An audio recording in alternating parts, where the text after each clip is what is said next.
Breaking news చూస్తున్నారు. యుద్ధంపై Trump కీలక ప్రకటన జారీ చేశారు. కొద్దిసేపటి క్రితం ఆయన తన ట్రూత్ ఖాతాలు పోస్ట్ చేయడం జరిగింది. 5 రోజుల పాటు యుద్ధానికి బ్రేక్ అంటూ కూడా ట్రంప్ చెప్పుకొచ్చారు. 2 రోజులుగా ఇరాన్తో చర్చలు జరుగుతున్నాయంటూ చెప్పుకొచ్చారు. ఈ చర్చలు ఇంకొక వారం పాటు కంటిన్యూ కాబోతున్నాయి. సో ఈ నేపథ్యంలో 5 రోజుల పాటు యుద్ధానికి బ్రేక్ ఇస్తున్నట్టు ట్రంప్ చెప్పుకొచ్చిన ఆ ట్వీట్ని, ఇన్ఫాక్ట్ ఆ ట్రూత్ పోస్ట్ మీరు చూడడం జరుగుతుంది RTV స్క్రీన్ మీద. ఇరాన్ విద్యుత్ కేంద్రాలు, ఎనర్జీ ఫెసిలిటీస్ మీద జరపాల్సిన అన్ని సైనిక దాడులు 5 రోజుల పాటు వాయిదా వేస్తున్నట్టు చెప్పుకొచ్చాడు ట్రంప్. ప్రస్తుతం జరుగుతున్న చర్చల విజయంపై, అంటే ప్రస్తుతం జరుగుతున్న డిస్కషన్స్ ఆ ప్రొడక్టివిటీపై బేస్ అయి ఉంటుంది. ఇక నెక్స్ట్ జరిగే పరిస్థితులు లేదా నెక్స్ట్ జరిగే పరిణామాలన్నీ కూడా అంటూ కూడా ట్రంప్ చెప్పుకొచ్చిన సందర్భం. దానికి సంబంధించిన big breaking news, big development news మీరు చూడడం జరుగుతుంది RTV స్క్రీన్ మీద. ఒకసారి ఆ ట్రూత్ ఖాతాలో ఉన్న పోస్ట్ నేను మీకు చెప్పే ప్రయత్నం చేస్తున్నాను. మీరు చూస్తున్నారు ఆ పోస్ట్ని. I am pleased to report that the United States of America and the country of Iran have had over the last 2 days very good and productive conversations regarding a complete and total resolution of our hostilities in the Middle East based on the tone and tenor of these in-depth, detailed and constructive conversations which will continue throughout the week. I have instructed the Department of War to postpone any and all military strikes against Iranian power plants and energy infrastructure for a 5-day period subject to the success of the ongoing meetings and discussions. అంటూ కూడా కీలకమైన development అని చెప్పుకోవాలి. ఎందుకంటే ఆ first few lines మీరు చూస్తే first 2-3 లైన్లు దాదాపుగా గత 2 రోజులుగా డిస్కషన్స్ జరుగుతున్నాయి అమెరికాకి ఇరాన్కి మధ్య. అది కూడా చాలా అద్భుతంగా, దాంతోపాటు ఒక ప్రొడక్టివ్ కాన్వర్సేషన్ జరిగింది. ఏకంగా ఒక టోటల్ రెజల్యూషన్ తీసుకువెళ్లే ప్రయత్నం చేసింది. ఇటు మధ్యప్రాచ్యంలో మిడిల్ ఈస్ట్లో ఉన్న ఆ హాస్టిలిటీస్ గురించి మాట్లాడుకునే సందర్భం అంటూ కూడా ట్రంప్ చెప్పుకొచ్చిన పరిస్థితి. అయితే ఆ డిస్కషన్ సంబంధించి మాట్లాడిన తీరు కావచ్చు, లేకపోతే దానికి సంబంధించి లోతైన అవగాహన కావచ్చు, ఒక కన్స్ట్రక్టివ్ కాన్వర్సేషన్ జరిగింది ఇరాన్కి అలాగే అమెరికాకు మధ్య అంటూ ట్రంప్ చెప్పుకొచ్చాడు. దీంతో which will continue through out the week అంటూ చెప్పుకొచ్చిన సందర్భం. And have instructed the department of war to postpone any and all military strikes against Iranian power plants and energy infrastructure for a 5-day period. 5 రోజుల పాటు ఇరాన్కి సంబంధించి energy sector మీద కావచ్చు, energy infrastructure మీద కానీ, లేకపోతే వాళ్ళ పవర్ ప్లాంట్స్ మీద కానీ దాడి చేయొద్దు, ఎటువంటి సైనిక దాడులకు పాల్పడొద్దు అంటూ కూడా తన డిపార్ట్మెంట్ ఆఫ్ వార్కి ఇన్స్ట్రక్ట్ చేసినట్టుగా ట్రంప్ చెప్పుకొచ్చాడు. 5 రోజుల పాటు వీటిని ఆపేయండి అంటూ కూడా డైరెక్షన్స్ ఇచ్చాడు, ఆదేశించాడు తన డిపార్ట్మెంట్ ఆఫ్ వార్కి అంటే అర్థం చేసుకోవచ్చు. దాంతోపాటు ఇంకా ఏమంటున్నాడు, subject to the success of the on going meetings and discussions అంటూ కూడా. అంటే ఇంకా డిస్కషన్స్ జరుగుతాయి, మరి ముఖ్యంగా వారం పాటు కంటిన్యూ కాబోతుందని చెప్పుకొచ్చిన సందర్భం. దీనికి సంబంధించి డీటెయిల్గా మాట్లాడుకునే ప్రయత్నం చేద్దాం. నా కొలీగ్ మనోజ్ జాయిన్ అవుతున్నారు అప్డేట్స్ అందించేందుకు.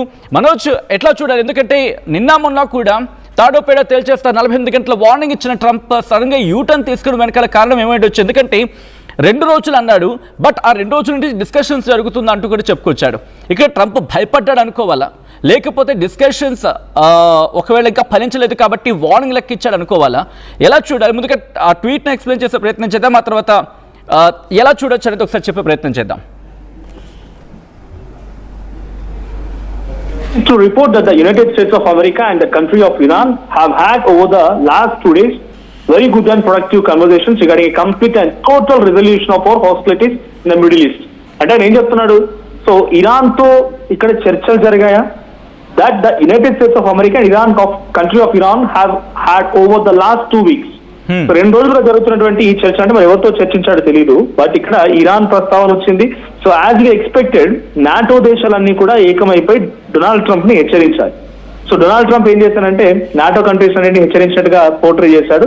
సో మీరు ఎవరు రాకపోయినా పర్వాలేదు, నేను స్ట్రైట్ ఆఫ్ హార్మూజ్ ని ఒంటరిగానే ఛేదించగలుగుతాను, ఒంటరిగానే నేను స్ట్రైట్ ఆఫ్ హార్మూజ్ పైన పై చేయి సాధించి నేను ఆయిల్ ట్యాంకర్స్ ని, వెజల్స్ అంటే కూడా ఒక ఫ్రీ పాసేజ్ ని క్రియేట్ చేయగలుగుతానని చెప్పుకొచ్చారు. కానీ ఇక్కడ జరిగింది ఒరిజినల్ గా ఏంటంటే డొనాల్డ్ ట్రంప్ జపాన్ ప్రధాని ఇద్దరు కలిసి భేటీ అవడం చూసాం. ఆ రోజు జపాన్ ఏం చేసింది, so we also support you for the release of straight of Hormuz, మేము స్ట్రైట్ ఆఫ్ హార్మూజ్ ని విడిపించడం కోసం మీతో పాటుగా వస్తామని చెప్పేటువంటి మాటని వాళ్ళు అనౌన్స్ చేశారు. కానీ నిజానికి జరిగింది, మీ ఒక్కరి వల్ల ఇంత పెద్ద మొత్తం నష్టపోతున్నాము.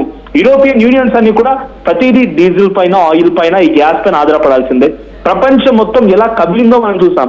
సో దానికి కారణం న్యూక్లియర్ వెపన్ అంటున్నారు. కానీ న్యూక్లియర్ వెపన్ ఇరాన్ దగ్గర ఉందా లేదా అనే కన్ఫర్మేషన్ ని మనం చూసినప్పుడు న్యూక్లియర్ వెపన్ వాళ్ళు ఇష్టం వచ్చినట్టుగా వాడుతారు కాబట్టి ఎలా పడితే అలా వాడితే ఇది గ్లోబల్ లెవెల్లో ఒక డిస్ట్రాక్షన్ కారణం అవుతుందని చెప్పి డొనాల్డ్ ట్రంప్ మొదటిగా 12 డే యుద్ధమైనా అంటే ఇజ్రాయెల్ అండ్ ఇరాన్ దాడి చేసుకున్న సమయంలో నతాన్స్ అనేటువంటి ప్రాంతంలో అమెరికా అధ్యక్షుడు డొనాల్డ్ ట్రంప్ డైరెక్ట్ గా వెళ్ళి లాంచ్ చేసినటువంటి మిసైల్స్ చూసినా కూడా ఆ రోజుతో న్యూక్లియర్ వెపన్ మొత్తం నాశనం అయిపోయింది. ఆ తర్వాత ఇప్పుడు ఇరాన్ దగ్గర న్యూక్లియర్ వెపన్ ఉందా అనడానికి ఒక ప్రొడక్టివ్ ఒక ప్రూఫ్ అనేది డొనాల్డ్ ట్రంప్ దగ్గర లేకుండా పోయింది. ఇరాన్ చెప్తోంది, ఇరాన్ ఎక్కడ కూడా అనౌన్స్ చేయలేదు మనకి న్యూక్లియర్ ఉంది అని అనౌన్స్ చేయలేదు, అలా అని చెప్పి లేదు అని ఎక్కడ చెప్పలేదు. కానీ డొనాల్డ్ ట్రంప్ మాత్రం పదే న్యూక్లియర్ అంటూ దాడి చేస్తున్నాడు. కానీ ఆయన స్టేట్మెంట్ లో ఈ మధ్య కాలంలో యుద్ధం మరింతగా తీవ్రమవుతున్న రోజుల నుంచి కూడా న్యూక్లియర్ అనే దానికంటే కూడా అక్కడ నా పరిపాలన ఉండాలి, నాది అప్పర్ హ్యాండ్ అవ్వాలి అనే రకంగా ఒక అహంకారపూరితమైనటువంటి మాటలే కనబడ్డాయి. I'm sorry this Donald Trump అంటే అమెరికా అధ్యక్షుని ఉద్దేశించి అహంకారం మాట్లాడడం తప్పేమో, బట్ డెఫినెట్ గా అది యూజ్ చేయాల్సిందే ఇక్కడ. సో ఇండివిజువల్ గా ఒక కంట్రీ డైరెక్ట్ గా ఇంకో కంట్రీని టేక్ ఓవర్ చేయాలి, వాళ్ళ సిచ్యువేషన్ మొత్తం నా కంట్రోల్లోకి రావాలి, నేను చెప్పిన వాళ్ళే అక్కడ ప్రధాని అవ్వాలి, నేను చెప్పిన వాళ్ళు అక్కడ సుప్రీం లీడర్ అవ్వాలనే ఒక ఆలోచనతో డొనాల్డ్ ట్రంప్ బిహేవ్ చేస్తూ అలీ ఖమేనీ అంతమయ్యారు. సరే అలీ ఖమేనీ ఇంట్రెస్టింగ్ మీరు అన్నట్టుగా ఆ పాయింట్ కూడా మీరు అన్నట్టుగా ఒక పాయింట్ ఆఫ్ టైంలో అదే ఉండొచ్చు, ఎందుకంటే ప్రపంచం కూడా మాట అనుకుంది కాబట్టి. బట్ గత 2 రోజులుగా జరిగిన పరిణామం గురించి ఒకసారి మాట్లాడుకునే ప్రయత్నం చేద్దాం. ఒక 48 అవర్స్ గురించి అంటూ చెప్పుకొచ్చిన తర్వాత ఇక్కడ వార్నింగ్ ఇచ్చాడు. ఏమని? వాళ్ళ ఎనర్జీ ఇన్ఫ్రాస్ట్రక్చర్ని, దాంతోపాటు వాళ్ళకి సంబంధించి ఎలక్ట్రిసిటీ మీద కూడా వీటి మీద దాడి చేస్తామని చెప్పుకొచ్చిన తర్వాత ఇరాన్ కూడా బ్యాక్ వార్నింగ్ ఇచ్చింది. ఒకళ్ళు మీరు మమ్మల్ని కనుక టార్గెట్ చేస్తే గల్ఫ్ దేశాల్లో ఉన్న ఎనర్జీ ఫెసిలిటీస్ని, దాంతోపాటు వాళ్ళకున్న ఎలక్ట్రికల్ గ్రిడ్స్ని మీద దాడి చేస్తూ ఉంటూ చెప్పుకొచ్చింది. సో ఇక్కడ గల్ఫ్ దేశాల నుంచి ప్రెషర్ అయింది అనుకోవాలి 2 రోజుల పాటు డిస్కషన్స్. ఎందుకంటే ఇరాన్ ఎప్పుడు చెప్పుకొచ్చింది మేము ఎక్కడ కూడా ససేమిరా అంటే ఎంతవరకు వచ్చింది కాబట్టి మేము ఎక్కడా కూడా కాల్పుల విరమణకు కావచ్చు, యుద్ధ విరమణకు కావచ్చు వెళ్ళాం, మేము కొట్టిపారేస్తాన లెక్కలోకి వచ్చిన సందర్భం. సో ఇంకా ఇరాన్ వెర్షన్ రావాలి. బట్ ఇక్కడ గల్ఫ్ దేశాల నుంచి వచ్చిన ప్రెషర్తో ట్రంప్ దిగొచ్చాడు అనుకోవచ్చా మనోజ్? ఇక్కడ మనం చాలా పెద్ద మొత్తంలో Saudi is the biggest nation among Gulf countries. అక్కడ నుంచి మెజారిటీ ఆఫ్ ది కంట్రీస్ కి ఆయిల్ కానీ గ్యాస్ ఫీల్డ్స్ కానీ రకరకాల సప్లై అవుతూ ఉంటాయి. ఇట్స్ బిగ్గెస్ట్ ఎక్స్పోర్టింగ్ కంట్రీ, ఎక్కువగా ఎక్స్పోర్ట్ చేసే కంట్రీ. ఒక రోజుకి నేను ఇప్పుడు చూస్తున్నాను $200 million ఒక రోజుకి సౌదీకి వచ్చిన నష్టం, $150 million ఇరాక్ కి. ఇరాన్ కూడా యాసిడ్ లాస్ అయిపోయింది బికాస్ డైరెక్ట్ గా వార్ ఇన్వాల్వ్ అయింది కాబట్టి అఫ్ కోర్స్ ఇరాన్ కా వైపు లాస్ ఉంటుంది. కానీ కువైట్ కి $70 billion, బనామా చిన్న దేశం బనామా, బహ్రెయిన్ లాంటి ప్రాంతాలకి $120 million పర్ డే. అంటే ఈ స్థాయిలో నష్టపోతున్నాయి ఆ దేశాలు. సో అప్పుడు డెఫినెట్ గా ఆ ప్రెజర్ అనేది ఉంటుంది. అంతేందుకు కువైట్ లో ఉన్నటువంటి అతిపెద్ద ఒక ఎయిర్ బేస్ పైన, అమెరికా ఎయిర్ బేస్ పైన దాడి చేసింది కావచ్చు, కానీ దాని పక్కన ఇంటర్నేషనల్ ఎయిర్పోర్ట్ ఉంది, అది కూడా పూర్తిగా నాశనం అయిపోయింది. ఖతార్ దోహా ప్రాంతంలో ఉన్నటువంటి రస్ లఫాన్ అనేటువంటి ఒక ఎల్ఎన్జీ గ్యాస్ ఫీల్డ్, ఆ ఎల్ఎన్జీ ఆల్మోస్ట్ గ్లోబల్ వైడ్ గా 20% ఆఫ్ ఎల్ఎన్జీ ఇక్కడ నుంచి సప్లై అవుతుంది. అంటే అది పూర్తిగా నాశనం అయిపోయింది. ఆల్మోస్ట్ ఆల్ దాన్ని రీకన్స్ట్రక్ట్ చేయడానికి 5 years ఆఫ్ టైం పడుతుంది. మీరు వెళ్ళి దాడి చేస్తున్నారు మనోజ్, ఎందుకంటే ఇక్కడ ఇదే ట్రంప్ ఏమన్నాడంటే ఈ ఎనర్జీ ఇన్ఫ్రాస్ట్రక్చర్ గురించి వచ్చినప్పుడు ఎనర్జీ ఎంత పడిపోయినా నాకు సంబంధం లేదు, ఎందుకంటే ఎవిల్ ఒక దెయ్యాన్ని, ఒక భూతాన్ని పూర్తిగా సర్వనాశనం చేయాలి, అదే నా లక్ష్యం, ఎనర్జీ రేట్లు ఎంతవరకు వెళ్ళిపోయినా పర్వాలేదని చెప్పి అర్థం వచ్చేలా I think the second week అనుకుంటా ఆయన ఇచ్చిన స్టేట్మెంట్ అది. సో ఇప్పుడు ఎనర్జీ గురించి భయపడిచ్చాడు అనుకోవచ్చా, లేకపోతే మరీ ముఖ్యంగా తన పని అయిపోయింది అంటే ఎక్కడ ఒక రూట్ దొరకలేదు, ఇంతవరకు క్లారిటీ దొరకలేదు కాబట్టి ఇప్పుడు ఒక క్లారిటీ వచ్చే ప్రయత్నం జరిగింది, కాస్త ఎక్కువ అయ్యే అవకాశం ఉంది, తన నెత్తి మీద ఇంకా ఎక్కువ అవుతుందని చెప్పి ఒక భయపడిన వాతావరణంలో వెనక్కి తగ్గాడు అనుకోవాలి ఇక్కడ? ఇప్పుడు 2 points వచ్చిన ఇక్కడ అర్థం చేసుకోవాల్సింది. ఒకటి, ఫస్ట్ థింగ్ ఏంటంటే డైరెక్ట్ గా డొనాల్డ్ ట్రంప్ ఎనర్జీ సెక్టార్స్ పైన దాడి చేయను, 5 days post phone, 5 day of period అని చెప్పి ఆయన మెన్షన్ చేసినప్పుడు ఇక్కడ ఎనర్జీ సెక్టార్స్ పైన దాడి చేయకపోవడం గల ప్రధాన కారణం ఒకటి ఏంటంటే నేతన్యాహు ఆల్రెడీ ఆయన కూడా పోస్ట్ చేసినట్టుగా ఇరానియన్ వార్తా కథలో వచ్చేట్టు మనం ఒక వార్త కూడా చెప్తాం. సో నేతన్యాహు డైరెక్ట్ గా without any information to Donald Trump direct గా వెళ్ళిపోయిన సౌత్ పార్స్ అనేటువంటి ఆ గ్యాస్ ఫీల్డ్ పైన దాడి చేశాడు సౌతర్న్ పార్ట్ ఆఫ్ ఇరాన్ లో. సో ఆ సౌత్ పార్స్ ఆల్మోస్ట్ గా 70% కొలాప్స్ అయిపోయింది. సో ఇరాన్ దానిపైన చాలా పెద్ద మొత్తంలో బేస్ అయి ఉంటుంది ఆ గ్యాస్ ఫీల్డ్స్ పైన. దానికి రిటిలియేషన్ లో భాగంగా ఇరాన్ వైపు నుంచి రస్లఫ్ అనేటువంటి ప్రాంతంపై దాడి చేస్తే ఆల్మోస్ట్ 90% కొలాప్స్. అంటే బిగ్గెస్ట్ డిజాస్టర్ చవి చూసింది ఖతారే. సో ఖతార్ వైపు నుంచి ఎక్కువ అటాక్స్ ఉన్నాయి. సో అప్పుడు Donald Trump reaction towards Netanyahu ఏంటంటే నెతన్యాహు వితౌట్ ఇన్ఫర్మేషన్ అటాక్ చేయడం మూలంగా నువ్వు చేసింది చిన్నదైతే అటువైపు నుంచి పెద్ద రిటిలియేషన్ వచ్చింది. సో ఎనర్జీ సెక్టార్స్ వదిలిపెట్టు ఇప్పుడున్న పలంగా అంటే నెతన్యాహు దానికి అంగే యాక్సెప్ట్ చేసినట్టుగా ఓ వార్త చర్చనీయాంశంగా అయింది. ఇప్పుడు కూడా డైరెక్ట్ గా యుద్ధం నుంచి పూర్తిగా విరమణ చేస్తాను ఎక్కడ చెప్పలేదు, ఆయన క్లియర్ గా మెన్షన్ చేశాడు. I have instructed the department of war to postpone any and all military strikes against Iranian power plants and energy infrastructure for a 5-day period subject to the success of the ongoing meetings. కేవలం infrastructure పైన, energy infrastructure, because that's the base. Gulf countries కి వాళ్ళ energy base చాలా biggest weapon. వాళ్ళు financial గా ఉండాలన్నా, financial గా stable గా ఉండాలన్నా, ఆ స్థాయిలో ఇన్కమ్ రేజ్ అవ్వాలన్నా కూడా energy infrastructures and power plants. So వాటిపై డైరెక్ట్ అటాక్. ఒక్కసారి మీరు లైన్ లో ఉండే ప్రయత్నం చేయండి. మనతో పాటు అంతర్జాతీయ వ్యవహారాల విశ్లేషకులు కోటేశ్వరరావు మనతో పాటు జాయిన్ అవుతున్నారు. ఒకసారి కోటేశ్వర గారికి వెళ్ళే ప్రయత్నం చేస్తున్నాను. కోటేశ్వర గారు నమస్తే అండి. సార్, నా మాట వినిపిస్తుందా అండి?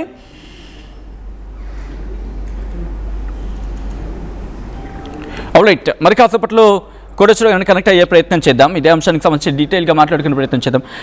కోటేశ్వర గారు నమస్తే అండి. నమస్తే కోటేశ్వర గారు, ఏంటి సడన్ డెసిషన్? 2 రోజుల క్రిందటేమో 48 hours వార్నింగ్ ఇచ్చాడు, ఆ తర్వాత ఇరాన్ కౌంటర్ ఇచ్చింది. ఇప్పుడేమో సడన్గా కట్ చేస్తే 5 days ఎటువంటి యుద్ధము లేదు అనే రకంలో మాట్లాడుతున్నాడు. ఇది వన్ సైడ్గా ట్రంప్ తీసుకున్న స్టేట్మెంట్ అనుకోవాలా, లేకపోతే ఇరాన్ కూడా ఈ డిస్కషన్లో పాల్పంచుకుంది అనుకోవచ్చా? ఈ పరిణామం వెనకాల 2 వైఖరులు కనిపిస్తున్నాయి. ఒకటి, ఒక 5 రోజులు అంటే సమయం తీసుకొని తిరిగి ఉధృతంగా దాడులు చేయడానికి కూడా ఒక ఎత్తుగడగా కావచ్చు. రెండవది, గత కొద్ది రోజులుగా మొత్తం అమెరికా మీడియాలోనూ లేదా అంతర్జాతీయంగా లేదా ఇరాన్ నుంచి ఎదురవుతున్నటువంటి ప్రతిఘటనతోటి ఏ క్షణంలో అయినా ఏదో ఒక పేరుతోటి గౌరవప్రదంగా వెనక్కు తగ్గడానికి, ట్రంప్ వెనక్కి తగ్గడానికి అవకాశాలు ఉన్నాయనేటువంటి వార్తలు వచ్చినటువంటి నేపథ్యాన్ని కూడా మనం తక్కువ అంచనా వేయడానికి వీల్లేదు.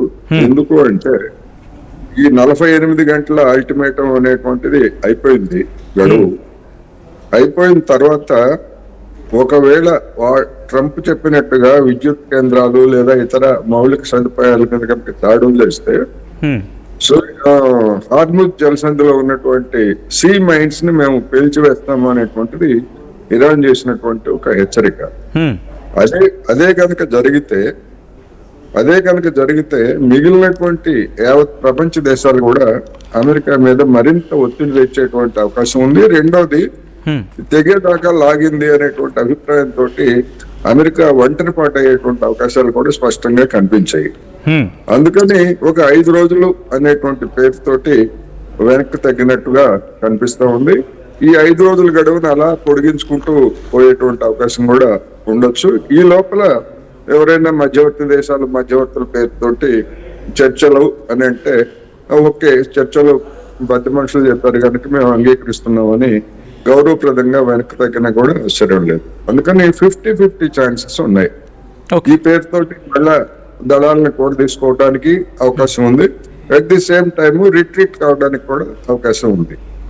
ఓకే, బట్ కొద్ది రోజుల క్రితం ఇదే ట్రంప్ ఒక మాట అన్నారు కోటేశ్వర గారు.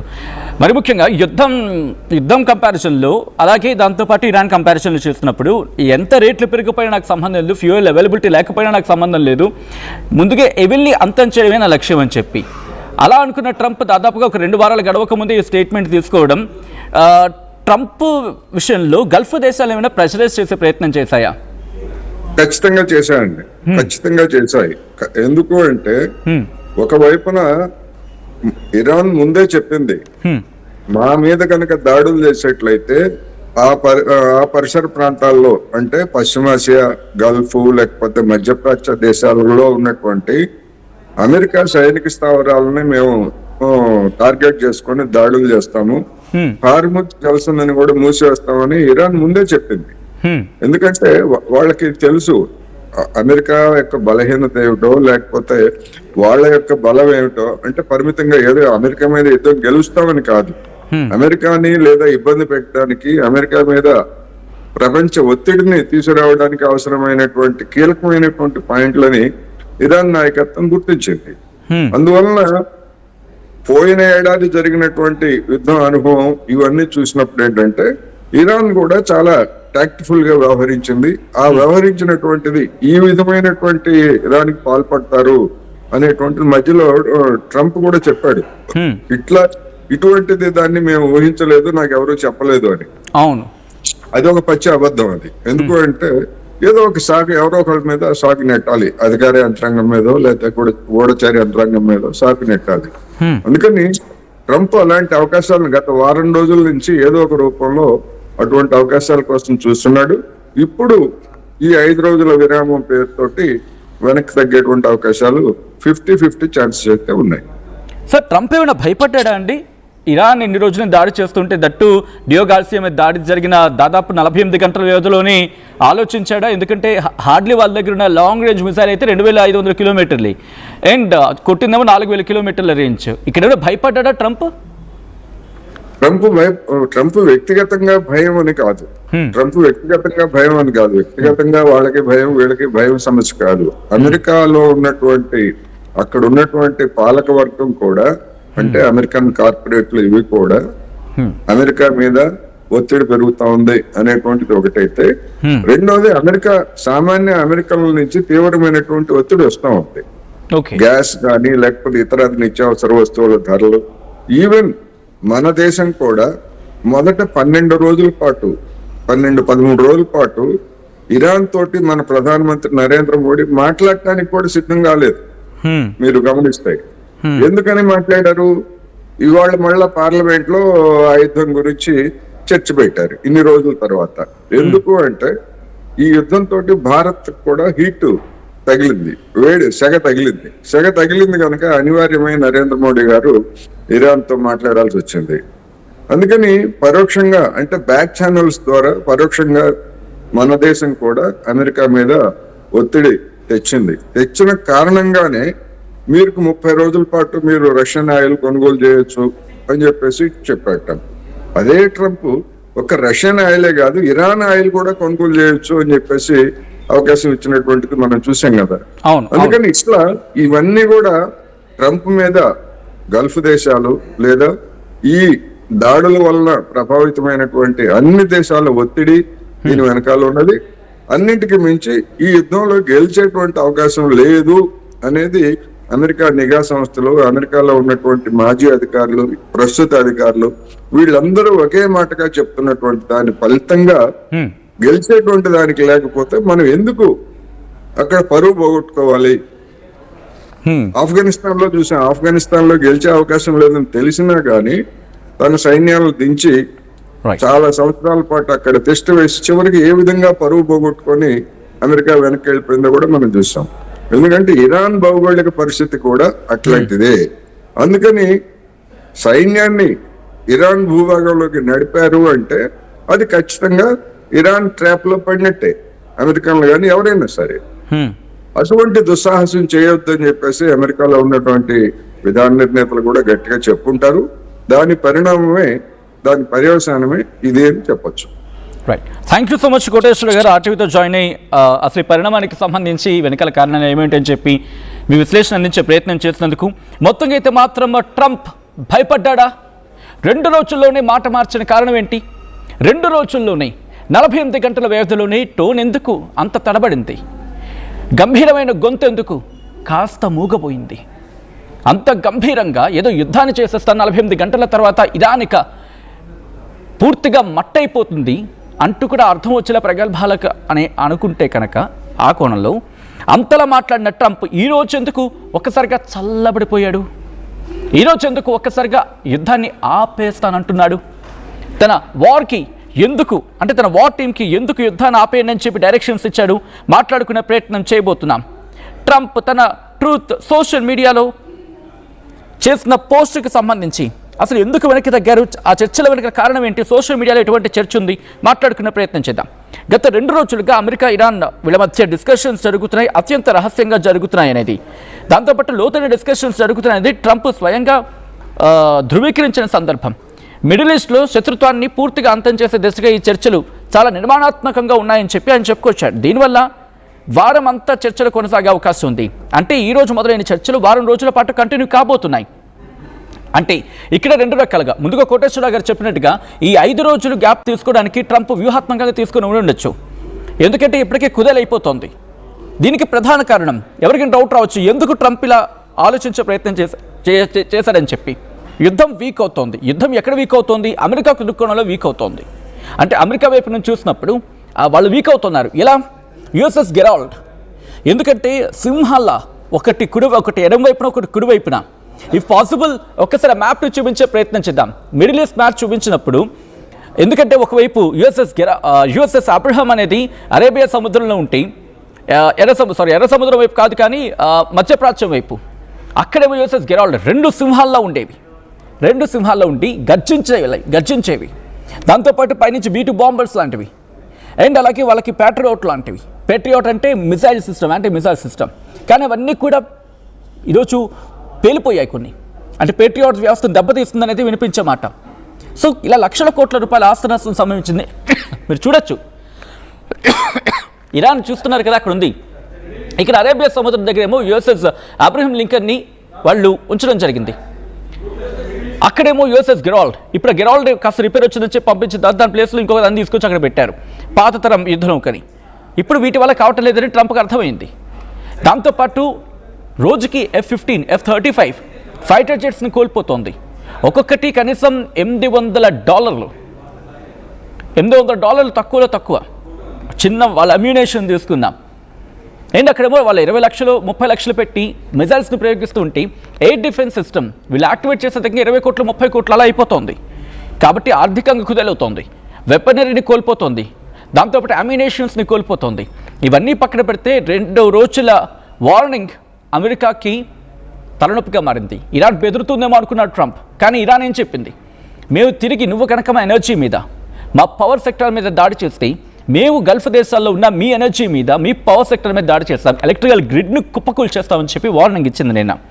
దీంతో ఇప్పుడు ట్రంప్ భయపడాల్సి వచ్చింది. ఎందుకంటే డీసాలిటేషన్ అంటూ ఉంటారు. అంటే ఇక్కడ ఉప్పు నీరు కదా వాళ్ళ పాపం, ఆ చుట్టూతంత వాళ్ళకి మంచినీళ్ళు ఎక్కడా లేవు, ఎడారి ప్రాంతం అది. మీరు చూడొచ్చు, పూర్తిగా ఎడారి ప్రాంతం అదంతా కూడా. వాళ్ళకి ఆ ఉప్పు నీరే దిక్కు. ఆ ఉప్పు నీటిని శుద్ధి చేసుకుని మంచినీటిగా తాగుతారు. సో వీటికేంటి, ఆ పవర్ కావాలి, ఎనర్జీ కావాలి, వాటిని పేల్చేస్తాం. నువ్వు కనుక మా ఎనర్జీ మీద కానీ మా ఇన్ఫ్రాస్ట్రక్చర్ మీద కానీ దాడి చేస్తే మేము వాళ్ళ మీద దాడి చేస్తామని చెప్పి ఇరాన్ వార్నింగ్ ఇచ్చింది. దీంతో ఇవన్నీ పరిణామాలు ఇంతవరకు తప్పించుకోవడానికి ఎక్కడ తోవ దొరకలేదు. గత కొద్ది రోజులుగా విశ్లేషకులకు చెప్తున్న మాట, ఎప్పుడైతే అయతుల్ అలీ ఖమేనీని చంపేశాడో ఆ తర్వాత ఎక్కడో తప్పించుకోవచ్చు. అంటే ఆ అయతుల్ అలీ ఖమేనీ అయిపోయింది, ఇరాన్ వీక్ అయిపోయిందని చెప్పి అనుకున్నాడు. ఆ క్లోజ్ చేస్తే బాగుంటుందేమో అనుకున్నాడు బహుశా, కానీ జరగలేదు. ముందు ఇంకా కంటిన్యూ అయ్యింది. ఇప్పుడు అమెరికా వెనక్కి తగ్గిందా? ఎందుకు ఈ మాట అంటున్నానంటే, ఇదే ట్రంప్ గత 2 వారాల క్రితం ఏది ఏవైనా ఇరాన్లో ఉన్న ఆ మొత్తం ఆ ప్రెసెంట్ ఉన్న రెజ్యూమ్ని చేంజ్ అయ్యేంత వరకు నేను దాడులు ఆపను, ఇరాన్లో ఉన్న రెజ్యూమ్ చేంజ్ అవ్వాలి, దాంతోపాటు ఇరాన్కి పీడ వదలాలి అనే అంశం ఆ భావం వచ్చేలా మాట్లాడుకొచ్చాడు. బట్ అదే ట్రంప్ ఈరోజు టోన్ మారిపోయింది. ఒక్కసారి ఆ ట్వీట్ నేను మీకు చూపించే ప్రయత్నం చేస్తున్నాను. ఒకసారి ఆ ట్వీట్ చూపిద్దాం. ఆ ట్వీట్లో ఏమన్నాడు చూడండి. పొగుడుతున్నాడు ఇరాన్, ఈరోజు ఇరాన్ని పొగుడుతున్నాడు. I'm pleased to report that the United States of America and the country of Iran have had over the last 2 days very good and productive conversations regarding a complete and total resolution of hostilities in the Middle East. Based on the tenor and tone of these in-depth, detailed and constructive conversations which will continue throughout the week, I have instructed the Department of War to postpone any and all military strikes against Iranian power plants and energy infrastructure for a 5-day period, subject to the success of the ongoing meetings and discussions. అంటూ కూడా మీరు చూస్తే కనుక ఇగో ఇరాన్కి అమెరికాకి మధ్య discussion జరిగింది. And ఏంటది, last 2 days నుంచి very good and productive conversation అంటున్నాడు. regarding a complete and total resolution. Middle ఈస్ట్లోనూ హాస్టైల్ సిచ్యువేషన్ గురించి మాట్లాడుతున్న క్రమంలో అది పూర్తిగా క్లియర్ అయ్యేలా ఒక గుడ్ అండ్ ఒక ప్రొడక్టివ్ కాన్వర్సేషన్ జరిగిందని ట్రంప్ చెప్పుకొచ్చిన మాట. ఒకసారిగా టోన్ మారిపోయింది. ఇప్పుడు కాస్త చల్లబడింది ఆ గొంతు. ఎందుకు ఈరోజు గొంతు కాస్త ఆ టోన్ తగ్గిందంటే, అమెరికాలో కూడా వ్యతిరేకత వ్యక్తమవుతోంది. ఇన్ఫ్యాక్ట్ సొంత రిపబ్లికన్లలో, డెమోక్రాట్లలో విషయం పక్కన పెడితే రిపబ్లికన్లో సైతం వ్యతిరేకత వ్యక్తమవుతోంది. అసలు ఎందుకు వచ్చినాయి వారు, మనకు అనవసరం కదా, ఎందుకు కొరండేలు కలుక్కున్నాం? ఎవరో లాబీయిస్ట్ చెప్తే నువ్వు వినేసి వెళ్ళి యుద్ధానికి వెళ్ళిపోతావా? నీ దేశాన్ని తాకట్టు పెట్టేస్తావా? ఆర్థికంగా కుదలైపోతున్నావు కదా, మన రేట్లు పెరిగిపోతున్నాయి కదా, ఎందుకు నువ్వు పట్టించుకోవట్లేదని చెప్పి వాళ్ళకి అక్కడ వ్యతిరేకత వచ్చింది. ఆ వ్యతిరేకత సెగ దాదాపుగా కొన్ని రోజుల నుంచి అది తగులుతూనే ఉంది. సో ఇప్పుడు ట్రంప్ తీసుకున్న నిర్ణయం మీకేమనిపిస్తోంది? నిజంగా ఈ 5 రోజుల యుద్ధ విరమణనే పూర్తిగా సీజ్ఫైర్ కాదు, ఇది యుద్ధానికి బ్రేక్ అన్నాడు. అంటే వాళ్ళ వార్ డిపార్ట్మెంట్కి చెప్పుకొచ్చాడు యుద్ధం ఆపమని చెప్పి. బట్ ఇరాన్ వర్షన్ ఇంకా రావాలి. ఇరాన్ యుద్ధాన్ని ఆపుతుందా లేకపోతే కంటిన్యూ చేస్తుందా, లేకపోతే ఇంకా డిస్కషన్స్ ఏమైనా జరిగాయి? అసలు ఇరాన్ వెర్షన్ ఏంటి తెలుస్తున్న తర్వాత అప్పుడు క్లారిటీ వచ్చే అవకాశం ఉంది. ఎందుకంటే ట్రంప్ సాధారణంగా మనకు అందరికీ తెలిసిందే, తను ఏమనుకుంటాడని చెప్పే ప్రయత్నం చేస్తాడు, పక్కవాడు ఏమనుకునేదని తన మాటల్లో ఒక్కడు కూడా కనిపించదు. అండ్ ఇరాన్ వెర్షన్ ఎక్కడ దాంట్లో లేదు, అండ్ తన స్టేట్మెంట్ లాగే కనిపిస్తోంది ఇది. సో ఇప్పుడు ట్రంప్ ఏం చేయబోతున్నాడు అనేది ఆసక్తికరంగా మారుతూ ఉంటే ఇరాన్ వర్షన్ ఏం కాబోతున్నది కూడా ఇంకా డిస్కషన్ దాల్చే అవకాశం ఉంది. అసలు మీరేమనుకుంటారు చెప్పే ప్రయత్నం చేయండి. అండ్ ఒకసారి ఆ ట్వీట్ని మీరు కూడా చూడండి.